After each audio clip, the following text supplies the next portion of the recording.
Bihar dresser के जितने भी साथी तैयारी कर रहे हैं, बड़ा लगन और बड़ा उत्तेजना के साथ तैयारी कर रहे हैं, और मुझे उम्मीद है कि आप ज़्यादा से ज़्यादा स्कोर कर पाएंगे और एक बेहतर की ओर करेंगे। तो चलिए दोस्तों, हम बिना कुछ बात किए हुए आज सीधा हम क्वेश्चन पे चलेंगे और आज देखते हैं कि 30 में कितने स्कोर कर सकते हैं। कमेंट ज़रूर करेंगे और सबको कमेंट्स में अपना अपना जितना भी स्कोर करेंगे ज़रूर बताएंगे कि आप कितना स्कोर कर पा रहे हैं 30 में। तो अगले मॉडल सेट जो हम लेकर आएंगे, पूरे 100 क्वेश्चन का मॉडल सेट लेकर आएंगे और 100 में आप कितना स्कोर कर पाते हैं वो ज़रूर बताएंगे। तो चलिए दोस्तों, बिना देरी किए हुए हम चलते हैं क्वेश्चन की ओर। अगर अच्छा लगे वीडियो तो अपने दोस्तों को भी ज़रूर शेयर करें ताकि उन्हें भी कोई वीडियो का लाभ मिल सके। तो चलिए दोस्तों, पहला क्वेश्चन है, किस हार्मोन की कमी से बुजुर्ग महिलाओं में ऑस्टियोपोरोसिस अधिक होता है? पहला, प्रोग्रेस्टेरोन होता है, बी रिलैक्सिन होता है, सी थायरॉक्सिन होता है, डी एस्ट्रोजन होता है। तो जल्दी कमेंट्स करेंगे दोस्तों, इसका आंसर क्या होगा। तो चलिए, जो भी दोस्त लोग इनका आंसर ये लगा रहे होंगे वो बिल्कुल सही है, तो इसका आंसर नंबर ये हो जाएगा। चलिए नेक्स्ट क्वेश्चन खोल सकते हैं। कौन सा घटक आमतौर पर बहुत कोशिकीय मैट्रिक्स में नहीं आता है?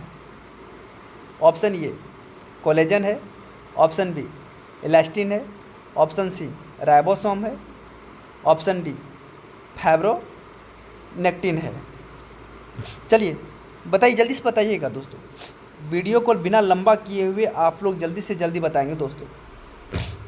चलिए, तो इसका सही उत्तर हो जाएगा ऑप्शन नंबर सी। चलिए नेक्स्ट क्वेश्चन की ओर चलते हैं। बैक्टीरियल इन्फेक्शन के इलाज में आमतौर पर किस वर्ग की दवाइयों का उपयोग किया जाता है?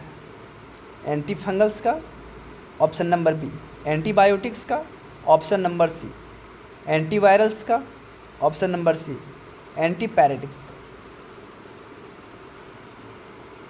कमेंट से ज़रूर अपना आंसर लिखेंगे, जो आपको पता होगा ज़रूर लिखेंगे, और कितना स्कोर कर पाते हैं वो ज़रूर बताएंगे, कमेंट्स में ज़रूर लिखेंगे, ताकि दोस्तों हम एनालिसिस कर पाएंगे कि कटअप जो होने वाला है। अगला जो वीडियो हम लेके आएंगे, पूरे 100 क्वेश्चन का वीडियो लेके आएंगे दोस्तों, इसलिए चलिए आंसर बताएंगे।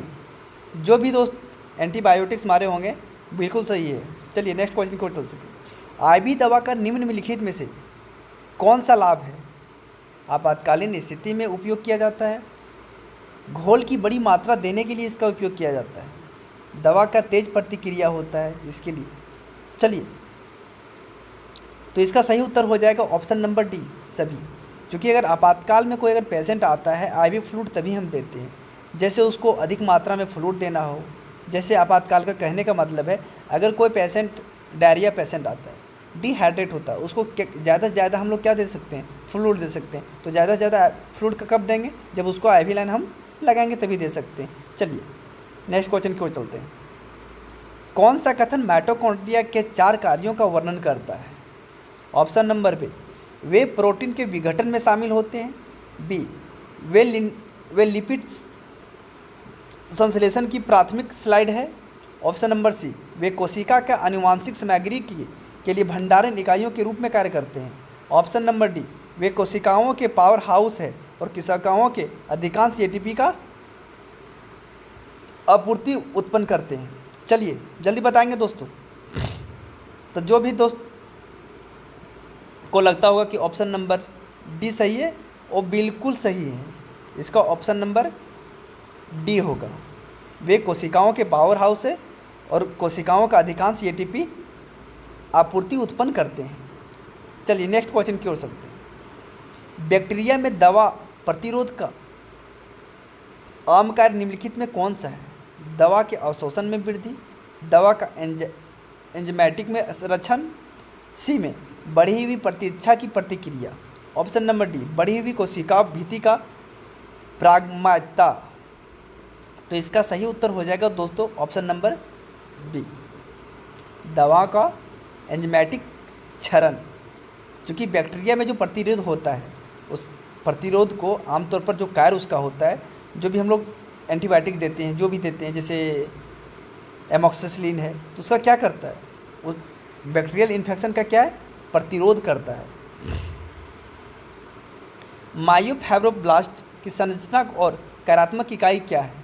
पहला मायोफाइब्रियल, दूसरा सैक्रोनियल, सी में है सैक्रोमेरे, ऑप्शन नंबर डी सैक्रोसोम। चलिए बताइएगा। तो इसका सही उत्तर हो जाएगा ऑप्शन नंबर सी सैक्रोमेरे। आईवी में तरल पदार्थ देने का मुख्य उद्देश्य क्या चीज होता है? आईवी लाइन देने का मुख्य उद्देश्य क्या होता है? पोषण प्रदान करना, ऑप्शन नंबर बी रोगी के हाइड्रेट करना और इलेक्ट्रोलाइट संतुलन बनाए रखना, ऑप्शन नंबर संक्रमण में जोखिम का कम करना, ऑप्शन नंबर डी दर्द को कम करना। तो दोस्तों इसका सही उत्तर हो जाएगा ऑप्शन नंबर बी।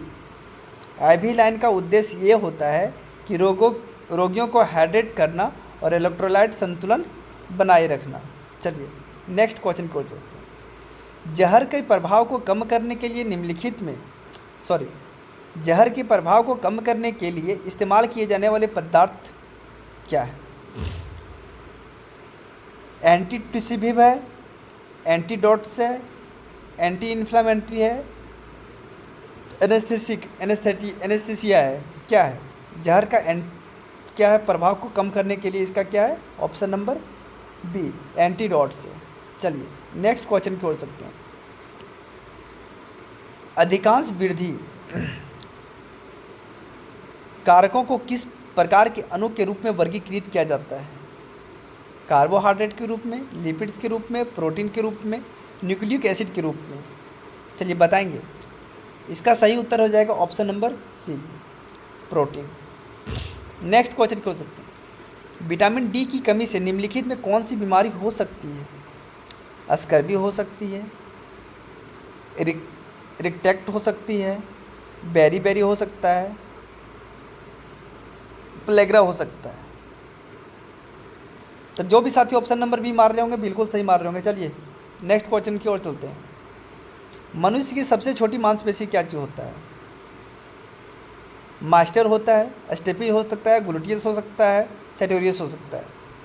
तो जो भी साथी इसका ऑप्शन नंबर बी लगा रहे होंगे बिल्कुल सही है। चलिए नेक्स्ट क्वेश्चन की ओर चलते हैं। लगातार बीपी बढ़ने का संकेत क्या हो सकता है? अगर लगातार आपको बीपी बढ़ा तो उसका क्या हो सकता है? हाइपोटेंशन हो सकता है, हाइपरटेंशन हो सकता है, ब्रेडिकार्डिया हो सकता है, क्रेडिकार्डिया हो सकता है। इसका सही उत्तर हो जाएगा ऑप्शन नंबर बी हाइपरटेंशन। चलिए नेक्स्ट क्वेश्चन की ओर चलते हैं। निम्नलिखित में कौन सा फ्लूकोंजाजोल का एंटी फंगल एजेंट की कार्य करता है? पहला प्रोटीन संश्लेषण का अवरोध, कवक कोशिका विघटन, वायरल प्रतिक्रिया का अवरोध, जीवाणु कोशिका भित्ति का संश्लेषण में हस्तक्षेप। क्या होगा? इसका सही उत्तर हो जाएगा ऑप्शन नंबर बी कवक कोशिकाओं का विघटन। चलिए नेक्स्ट क्वेश्चन की ओर चलते हैं। सर्जरी के लिए मरीजों को तैयार करने के लिए पहला कदम क्या है? एनेस्थीसिया देना, सूचित एवं सहमति लेना, सर्जिकल साइट तैयार करना, एंटीबायोटिक देना। सर्जिकल के लिए तैयार करने के लिए पहला कदम क्या होता है? जो पहला कदम क्या चीज़ होता है दोस्तों? पेशेंट से एडवाइस सूचित करना उसको और उसका सहमति लेना। तो इसका ऑप्शन नंबर बी बिल्कुल सही हो जाएगा। चलिए नेक्स्ट क्वेश्चन को चलते हैं। निम्नलिखित में कौन सा आइसोटोनिक अंतःशिरा दर का उदाहरण है? पहला 0.45 0.45 sodium chloride, option number B 0.9% sodium chloride, option number C 3% sodium chloride, option number D dextrose 5% water. इसका सही उत्तर हो जाएगा दोस्तों ऑप्शन नंबर बी। जो भी कर रहे हैं 0.9% सोडियम क्लोराइड वो बिल्कुल सही है। चलिए नेक्स्ट क्वेश्चन कर सकते हैं। बेहोश मरीज में दवा देने का कौन सा तरीका सबसे बेहतर होता है? ओरल, आईवी, इनहेल्स और नन। तो इसका सही उत्तर हो जाएगा ऑप्शन नंबर बी आईवी के थ्रू, क्योंकि ओरली दे नहीं सकते हैं, सांस के द्वारा दे नहीं सकते हैं, तो इसका क्या हो सकता है? आईवी दे सकते हैं। निम्नलिखित में कौन सा सरल घनाकार उपकला का उदाहरण है? Bile duct, liver, stomach, iris. चलिए बताएंगे दोस्तों। इसका सही उत्तर हो जाएगा ऑप्शन नंबर डी आइरिस। चलिए नेक्स्ट क्वेश्चन की ओर चलते हैं। मलेरिया में उपचार में कौन सा केमोथेरेप्यूटिक एजेंट का उपयोग सबसे अधिक होने की संभावना है? पहला क्लोरोक्वीन, आइसोनाजाइड, मेथोट्रेक्सटेट, एमॉक्सिलिन। इसका सही उत्तर हो जाएगा दोस्तों ऑप्शन नंबर ये। चलिए नेक्स्ट क्वेश्चन की ओर चलते हैं। निम्नलिखित में से कौन सा विटामिन कार्बोहाइड्रेट के चयापचय के लिए आवश्यक है और लाल रक्त कोशिकाओं के निर्माण में भूमिका निभाता है? Option number A vitamin B12, option number B B1, option number C vitamin B6, option number D vitamin A. तो इसका सही उत्तर हो जाएगा option number B vitamin B1 होगा। टीके किस प्रकार का प्रतिरक्षा प्रदान करता है? पैसिव इम्यूनिटी प्रदान करता है, एक्टिव करता है, आर्टिफिशियल करता है या नन करता है? जिसका सही उत्तर हो जाएगा एक्टिव करता है। चलिए नेक्स्ट क्वेश्चन की ओर चलते हैं। एटलस एवं एक्सिस वर्टेब्रा के संयोजन से होने वाली गति को क्या कहते हैं? रोटेशनल मोशन कहते हैं, लेटरल मोशन कहते हैं, बेंडिंग मोशन कहते हैं, बैकवर्ड मोशन कहते हैं। दोस्तों बहुत सारे लोगों हिंदी वाले को दोस्तों को लगता होगा कि आप हिंदी में ऑप्शन क्यों नहीं लिखे। दोस्तों जो ऑप्शन आपको मिलेगा यही चीज़ हिंदी में ही लिखा हुआ मिलेगा। रोटेशनल तो रोटेशनल ही रहेगा, घुमाव गति जिसको बोलते हैं, घुमा हुआ बोलते हैं। बेंडिंग मतलब हुआ झुका हुआ होता है, बैकवर्ड मतलब पीछे की ओर झुका हुआ होता है। तो इसके लिए चिंता नहीं करना, जो आपको यहाँ पे दिख रहा है ऑप्शन में आपको एग्ज़ाम हॉल में भी वो आपको वही देखने के लिए मिलेगा, ये चीज़ वही मिलेगा, इसलिए उसके लिए आप लोग चिंता ना करें। तो इसका सही उत्तर हो जाएगा ऑप्शन नंबर ये रोटेशनल मोशन। चलिए नेक्स्ट क्वेश्चन की ओर चलते हैं। नाइट्रोग्लिसरीन किस मार्ग से दिया जा सकता है? सब बायलिंगुअल दिया जा सकता है, इनहेलेंस दिया जा सकता है, पेरेंटियल दिया जा सकता है, इंसर्शन दिया जा सकता है। जिसका सही उत्तर हो जाएगा सब बायलिंगुअल, क्योंकि मुंह से दिया जाता है। चलिए दवाओं को शरीर में किसके माध्यम से उत्सर्जित किया जा सकता है? किडनी के माध्यम से, ब्रेस्ट मिल्क स्वीट से, ब्रेस्ट मिल्क और स्वीट से, इंटेस्टाइन से। इसका उत्तर हो जाएगा ऑप्शन नंबर डी सभी से, क्योंकि जो उत्सर्जन होता है किडनी से भी होता है, पसीना से भी हो सकता है, मलमूत्र के द्वारा होता है, सब होता है, इसीलिए ऑप्शन नंबर डी सही करेंगे।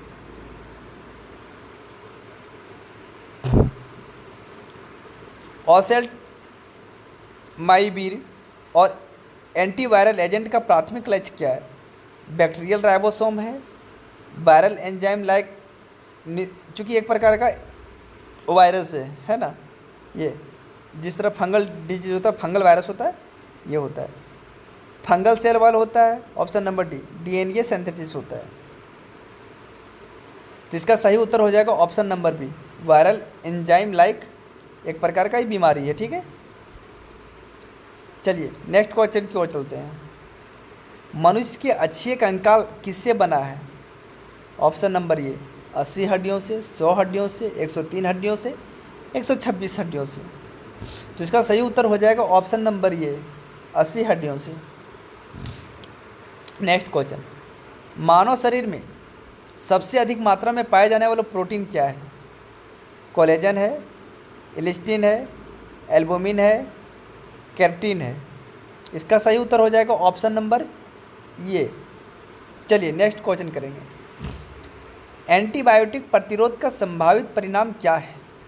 संक्रमण का इलाज आसान करता है एंटीबायोटिक, संक्रमण का इलाज मुश्किल करता है, एंटीबायोटिक ज़्यादा प्रभावी हो जाता है, एंटीबायोटिक का यूज सुरक्षित हो जाता है। तो इसका सही उत्तर हो जाएगा ऑप्शन नंबर बी, संक्रमण का इलाज मुश्किल हो जाता है। अगर एंटीबायोटिक अगर प्रतिरोध करेगा तो क्या करोगे, संक्रमण इन्फेक्शन जो हो जाएगा उसको ठीक करने में हमें मुश्किल हो जाएगा अगर प्रतिरोध करेगा तो। चलिए नेक्स्ट क्वेश्चन की ओर चलते हैं। सर्जिकल उपकरणों को कीटाणु रहित करने के लिए किस विधि का उपयोग किया जा सकता है? बॉयलिंग का उपयोग किया जा सकता है, ऑटोक्लेव का यूज किया जाता है, अल्कोहल में डुबा के किया जाता है, या नन। तो इसका सही उत्तर हो जाएगा option number D auto claim में हम करते हैं। चलिए लास्ट क्वेश्चन आज का दोस्तों, कौन सा बहुकोशिकीय द्रव्य में प्राथमिक इलेक्ट्रोलाइट है? पोटेशियम है, सोडियम है, कैल्शियम है और मैग्नीशियम है। चलिए बताएंगे दोस्तों, ये क्वेश्चन का आंसर अब हम कल करेंगे 30 का, और चलिए सबको बताएंगे कि अब 30 में कितना सही कर पाए हैं, ज़रूर बताएंगे दोस्तों। और अगर आप लोगों को नेक्स्ट मॉडल सेट के रूप में 100 क्वेश्चन का मॉडल सेट चाहिए कि 100 क्वेश्चन में आप कितना कर पा रहे हैं, तो इस वीडियो को ज़्यादा से ज़्यादा शेयर करें और ज़्यादा से ज़्यादा